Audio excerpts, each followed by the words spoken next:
Assalamualaikum warahmatullahi wabarakatuh. Halo semuanya, salam sejahtera buat kita semua. Semoga pada hari ini kita masih dalam keadaan sehat walafiat dan lindungan Tuhan yang Maha Kuasa. Pada kesempatan kali ini izinkanlah saya untuk memperkenalkan diri. Nama saya Sibwatullah Muhammad Azmi dari kelas A mata kuliah dinamika kelompok yang akan sedikit menjelaskan kepada teman-teman berkenaan dengan materi pengembangan tim yang merupakan salah satu materi yang dibahas dan menjadi perhatian dalam mata kuliah dinamika kelompok. Mungkin teman-teman ya dalam kehidupan sehari-hari ya berinteraksi sosial dengan teman-teman yang lainnya gitu di sekitar rumah atau di antara teman-teman di sekolah atau di perkuliahan dan lain sebagainya. Dalam kehidupan lah ya intinya itu sudah nggak asing dengan kalimat tim, bukan kalimat ya, kata tim gitu, dengan istilah tim. Teman-teman kalau misalkan disebutkan kata tim dan ditanya gitu kan, tim apa gitu, nah itu secara otomatis teman-teman akan mampu untuk menjawab tuh, tim sepak bola, tim basket misalnya, atau tim drama, tim teater, dan tim-tim lainnya yang mungkin teman-teman bisa sebutin semuanya. Tapi teman-teman tahu nggak sih sebenarnya apa makna tim yang sesungguhnya? Nah, pada kesempatan kali ini akan sedikit dibahas berkenaan dengan tim dan pengembangannya. Ya, jadi kalau misalkan teman-teman dengar istilah tim, itu kita harus mengetahui apa sih makna tim itu gitu supaya nggak salah paham. Nah, tim itu adalah sekelompok kecil individu yang berkumpul dan berinteraksi secara sistemik dan terstruktur. Artinya individu-individu itu ada di dalam sebuah tim itu berkumpul dan berinteraksi, dan interaksinya itu dibangun atas dasar kesamaan tujuan dan cita-cita gitu. Jadi ada kelompok nih, kelompok itu lebih besar daripada tim gitu. Misalnya kelompok kelompok tugas apa ya. Nah, terus di dalamnya itu memiliki tugas-tugas tertentu untuk mencapai tujuan. Tapi di situ kelompok itu tuh memiliki semacam permasalahan, problem atau apa di beberapa hal, maka dibentuklah tim untuk menyelesaikan problem itu gitu. Jadi tugasnya adalah untuk menyelesaikan problem secara sistemik dan terstruktur. Itu adalah makna dari tim. Jadi jelas ya, tim itu ada itu untuk menyelesaikan masalah gitu. Artinya tim itu ada itu memiliki tujuan gitu, dan dengan dibentuknya tim kita harus tentunya harus memaksimalkan fungsi tim tersebut gitu supaya adanya itu dapat memberikan manfaat kepada kita semua. Nah, kita bisa mengembangkan tim ya dengan berbagai macam cara. Tapi sebelumnya akan dijelaskan dulu tentang proses-proses atau tahapan-tahapan perkembangan tim gitu ya. Nah, ya. Jadi tim itu juga ada berbagai macam bentuk loh, kalau teman-teman tahu. Dan bentuk dari tim-tim itu sendiri sebenarnya ada beberapa ya yang bisa kita tahu gitu. Dari mungkin kita bisa perhatikan gitu model-model tim yang ada di sekitar kita gitu. Nah, mungkin sedikit disinggung di sini ya. Tim sendiri itu punya beberapa bentuk. Yang pertama itu adalah problem solving team. Jadi tim yang emang diutus untuk menyelesaikan suatu problem dalam satu kelompok gitu. Jadi ini ada sekitar 5 sampai 12 orang ya dalam departemen yang sama gitu. Misalkan organisasi ya, dalam organisasi terdapat beberapa departemen A, B, C, D, E. Nah, terus departemen-departemen itu bergerak untuk mencapai tujuan dengan tugas-tugasnya masing-masing, tapi dalam prosesnya itu menghadapi masalah. Nah, departemen A katakanlah gitu ya. Jadi departemen A itu ingin menyelesaikan masalah itu, tapi masalahnya itu dipandang sulit untuk diselesaikan jika langsung dengan bareng-bareng gitu. Jadi dibutuhkan tim khusus untuk menyelesaikan permasalahan itu. Akhirnya dibentuklah tim khusus yang terdiri dari 5. Satu departemen itu kan banyak orangnya, jumlahnya gitu ya, anggotanya. Bisa satu departemen pendidikan misalnya, itu banyak ya, banyak banget gitu ya. Jadi dipilih cuman 5 sampai 12 orang yang emang fokus pada masalah itu dan mencari penyelesaiannya. Nah, kemudian ada juga yang kedua itu self managed team gitu. Jadi tim yang bertugas untuk menyelesaikan permasalahan dan problem-problem dirinya sendiri gitu. Contohnya begini. Misal saya merupakan seorang penguasa, punya perusahaan ya, saya CEO-nya. Nah, dan perusahaan misalnya perusahaan batubara, katakan janganlah ketinggian. Perusahaan fotokopi misalnya ya. Nah, tapi saya punya beberapa cabang nih. Ada 5 cabang.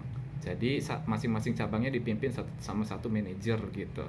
Nah, jadi para manajer yang 5 itu membentuk satu tim, tapi mereka itu nggak saling berinteraksi, tapi mereka itu bertugas untuk menyelesaikan masalah mereka sendiri-sendiri gitu kan di bagiannya. Adapun saya hanya berfokus untuk mengontrol, mengecek, mengarahkan gitu kan, dan mengembangkan mereka semua itu, para manajer itu, untuk mengembangkan usaha dan mencapai tujuan gitu. Jadi self managed team itu sebenarnya tim ya dari 5 orang tadi, tapi secara kinerjanya mereka berfokus untuk menyelesaikan masalahnya pribadi gitu. Kemudian ada yang ketiga yaitu cross fungsional tim gitu ya. Jadi tim yang lintas gitu kan, lintas fungsi gitu ya. Jadi nggak dari satu departemen gitu, tapi dari beberapa departemen yang berbeda gitu untuk menyelesaikan permasalahan yang sama. Kemudian yang terakhir ada virtual team. Ya, kita sama-sama tahu kalau disebutkan kata virtual berarti berhubungan dengan dunia internet gitu. Jadi tim ini tim nggak yang membutuhkan, nggak terlalu membutuhkan banyak perjumpaan, karena emang banyak pekerjaannya dan tugasnya itu bisa dilakukan dengan mengadakan pertemuan di ruang-ruang digital gitu, ruang-ruang online, untuk sama-sama menyelesaikan permasalahan yang sedang dihadapinya gitu. Nah, jadi ada 4 ya. Tadi yang pertama problem solving team, kemudian yang kedua adalah self managed team, kemudian yang kedua cross functional team, dan yang keempat adalah virtual team. Nah, tadi kita udah sedikit menyinggung berkenaan dengan bentuk-bentuk tim yang ada, yang sering kita jumpai dan bisa kita amati di kehidupan kita ya. Model-modelnya sesuai dengan tugasnya masing-masing gitu. Nah, sekarang kita bahas sedikit berkenaan dengan proses atau tahapan-tahapan perkembangan tim gitu.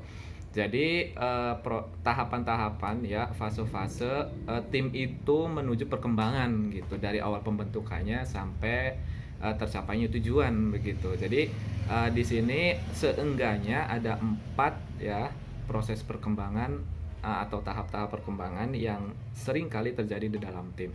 Yang pertama itu adalah forming. Ini tahap paling dasar, paling utama, paling awal.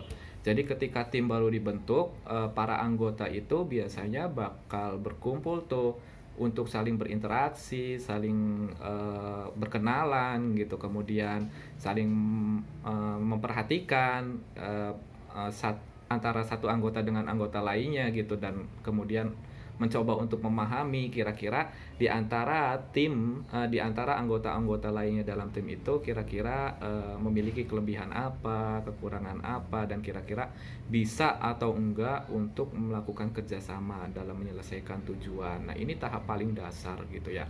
Jadi pokoknya proses paling awal gitu kan, perkenalan, terus mencari tahu job desk-nya itu apa, tugas-tugasnya itu apa, kemudian penyatuan langkah gitu kan, perencanaan ke depan dan lain sebagainya gitu. Nah, itu ada di fase forming ya. Nah, kemudian yang kedua itu ada fase storming, ya dari bahasanya aja storm itu kan badai gitu. Jadi pada proses ini nih biasanya terjadi kayak semacam diskusi, bertukar pikiran antara anggota tim, dan nggak jarang ya di fase ini tuh antar anggota tim itu kayak semacam mengalami konflik gitu kan, karena perbedaan pendapat gitu. Bahkan ada ribut-ributnya juga tuh, saling baku hantam, saling pukul dan lain sebagainya, karena mungkin di antara mereka merasa bahwasanya pendapat salah satu di antara mereka yang paling unggul yang harus dipilih dan lain sebagainya dalam langkah gitu. Jadi ada pengaruh unsur-unsur egoisme dalam diri gitu kan. Nah, ketika proses konflik ini itu tidak bisa dihadapi dengan baik dan benar nih, khususnya oleh leader gitu, biasanya tim itu nggak bakal bisa sampai ke tujuan akhir, bahkan itu runtuh gitu kan. Jadi hancur duluan dan bubar barisan jalan gitu. Nah, jadi nggak mencapai tujuan malah bubar karena emang nggak bisa melakukan manajerial konflik yang terjadi di dalam fase storming ini.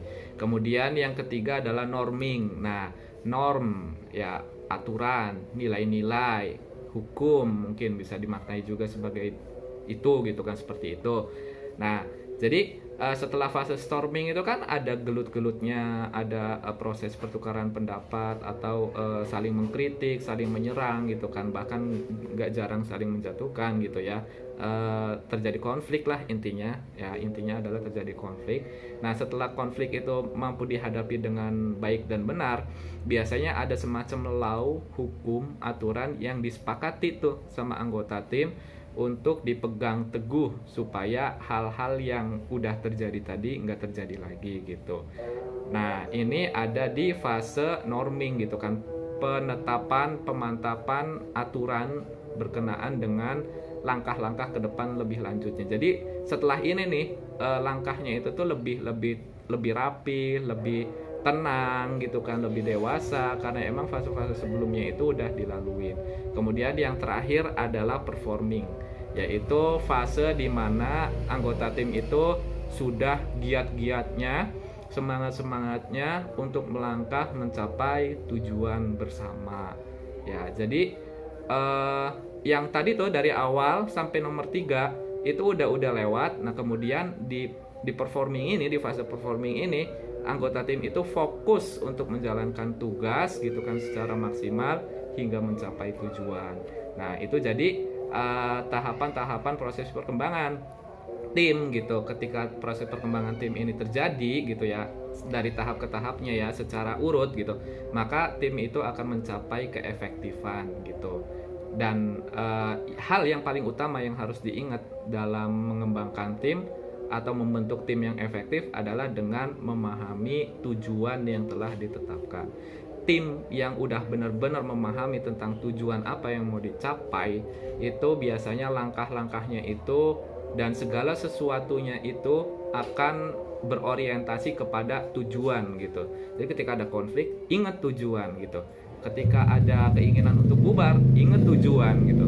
Terus ketika hal-hal yang lain terjadi, ingat tujuan gitu. Jadi berorientasi kepada tujuan sehingga tercapailah kelompok tim yang efektif gitu. Jadi itu ya pembahasan sedikit berkenaan dengan tim dan pengembangan tim. Mudah-mudahan dapat dipahami. Terima kasih. Assalamualaikum warahmatullahi wabarakatuh.